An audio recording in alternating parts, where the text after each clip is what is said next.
Lagi kalau kita bicara Israel bukan cuma sekedar favorit kebangsaan dari Indonesia Timur, iya, tapi itu ada urusan spiritual, nilai-nilai spiritual. Iya.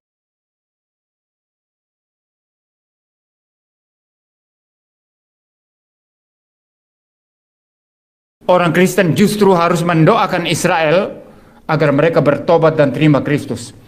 Harus kirim misi ke sana memberitakan Injil kepada Israel. Bukan mengelu-elukan seolah-olah tidak terjadi apa-apa. Seolah-olah bukan mereka yang membunuh Yesus. Seolah-olah mereka percaya Yesus. Ini kebodohan luar biasa dari banyak orang Kristen. Ya, saya tahu khotbah saya ini pasti tidak disukai oleh banyak orang Kristen yang bodoh. Karena mereka tidak mempunyai satu perspektif teologis yang benar ketika memandang Israel.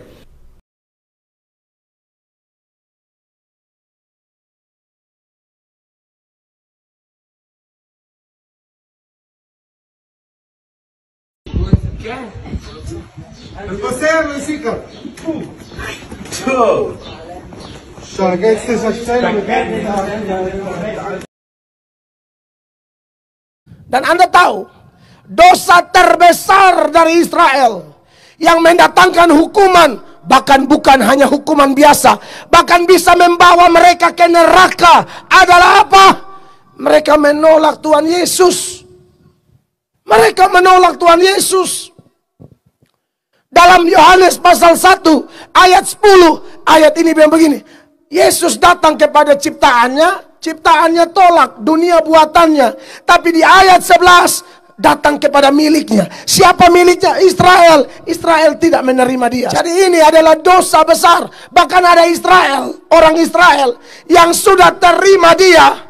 Tapi Anda tahu, Tuhan Yesus tidak percaya dengan mereka. Mereka mengaku percaya Yesus. Yesus tidak percaya mereka. Dalam Yohanes 2, mulai ayat 23. Perhatikan.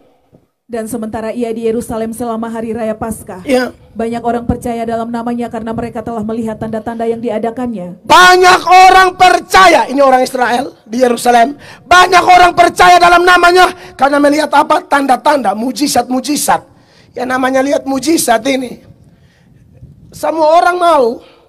Tapi apakah semua yang mau itu bertobat? Belum tentu. Di Israel sekarang, yang Kristen seberapa banyak orang? Dari 9 jutaan penduduk Israel, yang percaya Yesus sekitar 2-3%. 10.000 sampai 15.000 atau 20.000 orang saja. Kristen paling kecil di Israel sekarang. Israel sekarang yang mayoritas ini belum percaya Yesus. Ada viral di TikTok tuh. Orang pikul salib, ada prosesi apa di Yerusalem? Anak-anak Yahudi kecil, sumbur ludah. Sumbur, kemarin mereka tidak percaya salib. Teladan buruk Israel ini perlu saya jabarkan sampai kepada hal-hal seperti ini. Supaya kita semua hati-hati. Israel itu sangat melawan Allah. Sangat menghina Allah. Ya, bahkan melawan hamba Tuhan. Protes jalan Tuhan dan lain sebagainya. Kenapa umat Kristen di Indonesia ini ya banyak yang malah membela Israel begitu? Kita pun heran ya. Padahal ya, setahu saya, pertama, kalau kita bicara iman Kristen, yang membunuh Yesus itu kan adalah orang Yahudi. Itu yang pertama. Yang kedua, kita juga tahu orang Yahudi itu menganggap agama Kristen itu adalah agama pagan. Atau penyembah berhala begitu. Jadi semua simbol-simbol yang berhubungan dengan kekristenan itu sama orang Yahudi itu dianggap menjijikkan.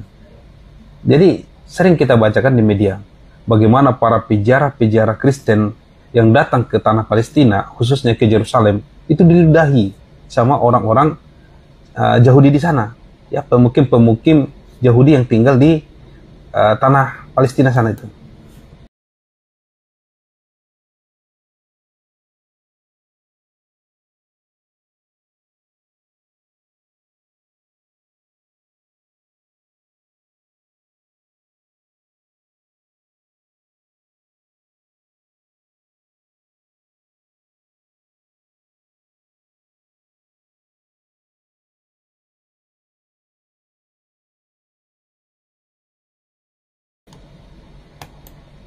Kalau Kristen di Eropa, misalnya banyak yang mendukung Israel, saya masih bisa paham.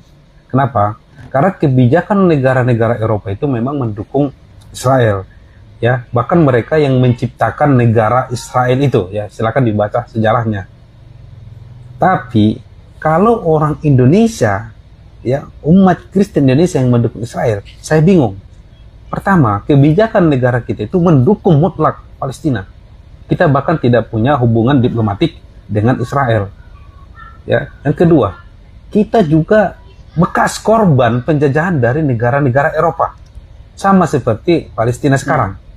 Jadi artinya harusnya kita bisa merasakan penderitaan yang dirasakan oleh rakyat Palestina.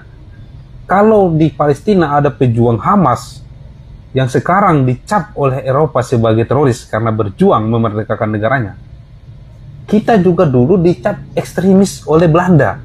Para pejuang kita dianggap ekstremis. Mungkin bahasa teroris, karena zaman dulu kan mungkin belum ada kata-kata teroris. Yang kurang lebih sama, karena dianggap menyerang.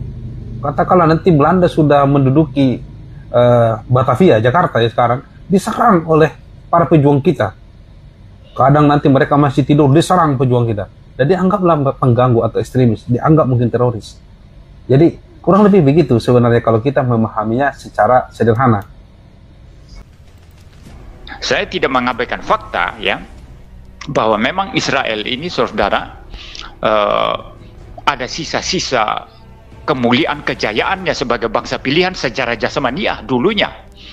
Ya, dalam hal pengalaman berperang, dalam hal kepintaran dan lain sebagainya. Tapi itu semua itu wilayah anugerah umum Tuhan, yang Tuhan juga bisa berikan kepada bangsa-bangsa lain.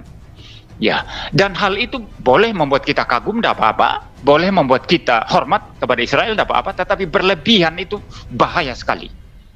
Sampai engkau saking meninggikan Israel sampai menutup Tuhan Yesus, itu bahaya sekali. Ya, jadi makanya saya bilang, tidak boleh kutuk Israel. Mereka menyalibkan Kristus, itu terkutuk tindakan itu. Mereka menyalibkan Tuhan Yesus, itu adalah tindakan terkutuk itu. Ya.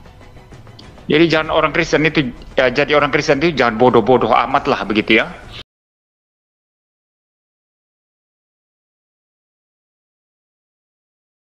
Israel usulkan undang-undang yang penjarakan umat Kristen jika ajak pemeluk Yahudi pindah agama.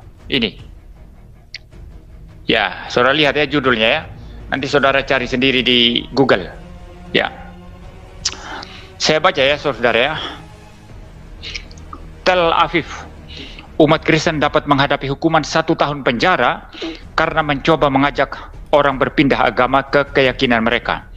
Menurut usulan undang-undang kontroversial yang baru diperkenalkan di Israel, rancangan undang-undang RUU yang diusulkan oleh anggota ultra-ortodoks dari koalisi Benjamin Netanyahu juga akan melarang orang Kristen terlibat dalam diskusi agama dengan orang Yahudi.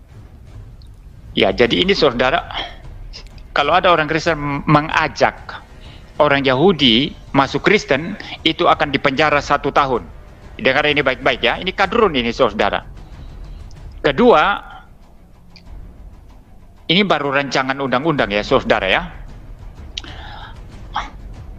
Orang-orang Kristen juga dilarang terlibat dalam diskusi agama. Jadi kita tidak bisa bebas lagi bicara iman Kristen dalam kaitannya dengan Yahudi. Ada perdebatan atau diskusi, tidak ada lagi seperti di Indonesia ini kan. Ada perdebatan Islam Kristen begitu ya. Nah, itu juga tidak boleh ini. Ini rancangan undang-undangnya begitu saudara ya. Lalu, usulan undang-undang dengan nama hukum pidana yang diusulkan amandemen, larangan permohonan konversi agama 2023, itu diperkenalkan oleh Moshe Gafni dan Yaakov Asher dari United Torah Judaism. Undang-undang tersebut akan berlaku bagi siapa saja yang mencoba membujuk seseorang untuk mengubah keyakinan agamanya. Namun undang-undang tersebut secara khusus menyebutkan iman Kristen. Jadi memang khususnya ini undang-undang ini diskriminasinya terhadap umat Kristen. Ya, jangan mengatakan bahwa baru-baru ini upaya kelompok misionaris terutama Kristen, untuk ajakan konversi agama telah meningkat. Jadi ketakutan rupanya orang-orang Yahudi ini kalau nanti ternyata orang-orang Yahudi berpindah agama jadi Kristen, begitu ya. Jadi di Israel sana itu ada perjuangan orang-orang Kristen untuk memberitakan Injil Tuhan Yesus Kristus.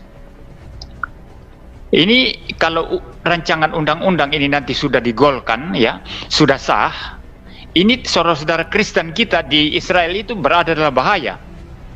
Mereka sewaktu-waktu bisa ditangkap masuk penjara 1 tahun.